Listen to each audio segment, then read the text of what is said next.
आज के इस वीडियो में जानने वाले हैं कि एयरलाइंस और ट्रैवल से कौन कौन सी बड़ी अपडेट निकल कर सामने आ रही है।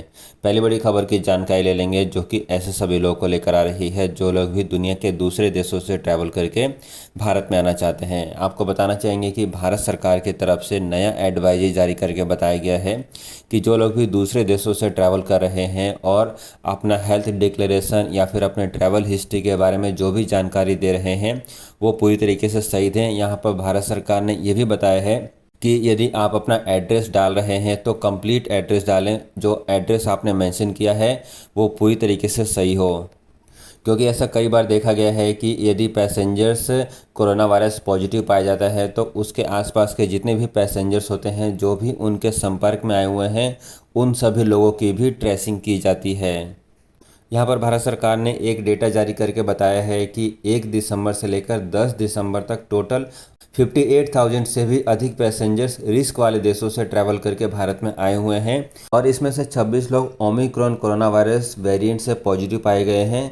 यहाँ पर भारत सरकार का टारगेट है कि जितने भी लोग इस वायरस से पॉजिटिव पाए जा रहे हैं उन सभी लोगों की ट्रेसिंग की जा सके और इनके संपर्क में जितने भी लोग आए हैं उन सभी लोगों को आइसोलेट किया जा सके। इसीलिए यहाँ पर भारत सरकार ने एक नया एडवाइजरी जारी किया है।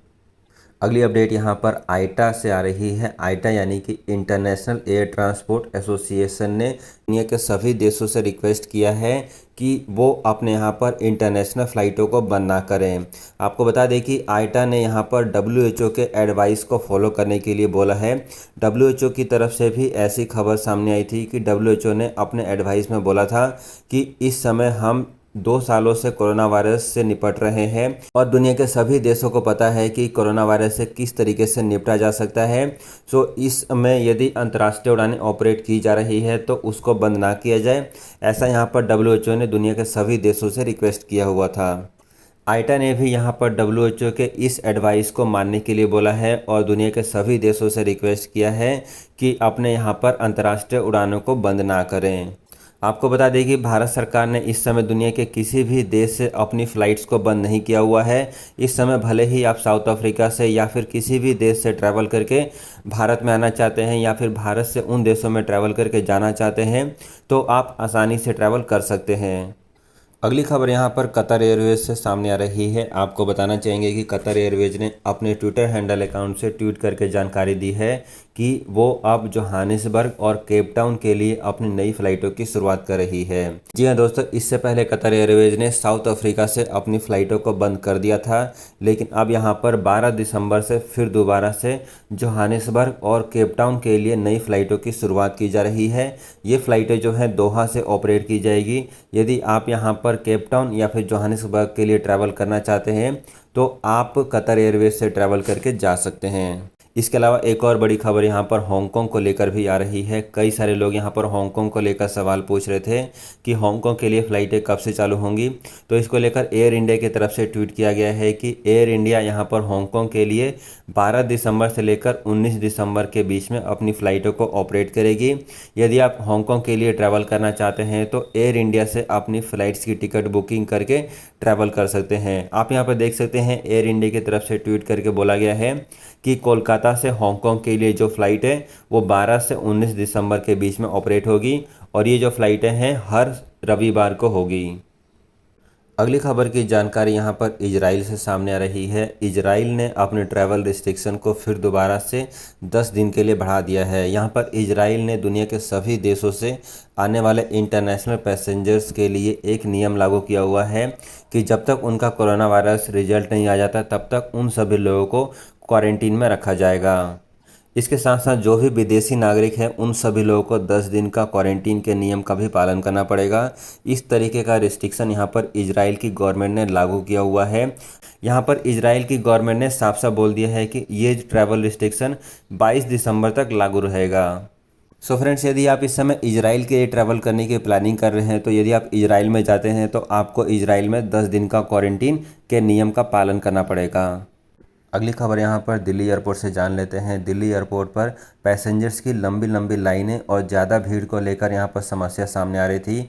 तो इसको लेकर यहाँ पर भारत के civil aviation minister Jyotiraditya Scindia की तरफ से एक बड़ा फैसला लिया गया है, जिसमें बताया गया है कि इस समय जितनी भी फ़्लाइटें दिल्ली एयरपोर्ट पर ऑपरेट की जा रही है उनके समय में बदलाव किया जाएगा और इस तरीके से समय का शेड्यूल रखा जाएगा कि एक समय में ज़्यादा फ़्लाइटें दिल्ली एयरपोर्ट पर लैंड ना करें। इसके साथ साथ ये भी बताया गया है कि कुछ फ़्लाइटों को वहाँ से कैंसिल किया जाएगा, जैसे कि जो छोटी फ़्लाइटें हैं उनको 2 महीने के लिए दिल्ली एयरपोर्ट से बंद करके रखा जाएगा। ये सारे जो कदम हैं वो सिविल एविएशन मंत्रालय उठा रही है ताकि दिल्ली एयरपोर्ट पर पैसेंजर्स की जो संख्या है उसको लिमिटेड तौर पर रखा जाए। अगली खबर के अनुसार यहाँ पर भारत सरकार की तरफ से एक ग्राफ जारी करके बताया गया है, जिसमें ये दिखाया जा रहा है कि किस तरीके से इस समय भारत में लोगों ने मास्क लगाना फिर से कम कर दिया है। आप यहाँ पर देख सकते हैं जिसमें ग्राफ में दिखाया गया है कि किस तरीके से इस समय लोगों ने मास्क लगाना बिल्कुल ही कम कर दिया है। अगली खबर के अनुसार भारत सरकार ने बीते कल काबुल यानी कि अफ़गानिस्तान से एक स्पेशल फ़्लाइट को ऑपरेट किया है, जिसमें अफ़गानिस्तान में फंसे हुए 100 लोगों को भारत में लाया गया है। इसमें कई भारतीय नागरिक हैं और कई अफ़गानिस्तान के भी नागरिक हैं जो कि भारत वापस आना चाहते थे। आपको बता दें कि अफ़गानिस्तान में तालिबान का कब्जा होने के बाद से ही भारत ने वहां से अपनी सभी फ़्लाइटों को बंद कर दिया था, लेकिन यहां पर उसके बाद से पहली फ़्लाइट ऑपरेट की गई है जिसमें तकरीबन 102 लोगों को वहां से निकालकर भारत में लाया गया है। अगली अपडेट यहाँ पर भारत में ओमिक्रॉन वेरिएंट को लेकर भी जान लेते हैं। आपको बता दें कि बीते कल भारत में 7 और नए ओमिक्रॉन वेरिएंट के मामले सामने आए हैं और टोटल यहाँ पर 32 यहाँ पर केसेस हो चुके हैं जो कि नए वेरिएंट के हैं। जी हाँ दोस्तों, यहाँ पर भारत में टोटल 32 मामले यहाँ पर ओमिक्रॉन वेरिएंट के रिपोर्ट किए जा चुके हैं और सबसे ज़्यादा यहाँ पर महाराष्ट्र से सामने आए हैं। महाराष्ट्र में अकेले 17 ओमिक्रॉन वेरिएंट के केसेस रिपोर्ट किए जा चुके हैं। इसके अलावा बीते कल भी गोवा एयरपोर्ट पर 3 पैसेंजर्स जो कि यूके से ट्रैवल करके आ रहे थे, वो तीनों पैसेंजर्स यहां पर ओमिक्रॉन वेरिएंट से पॉजिटिव पाए गए हैं।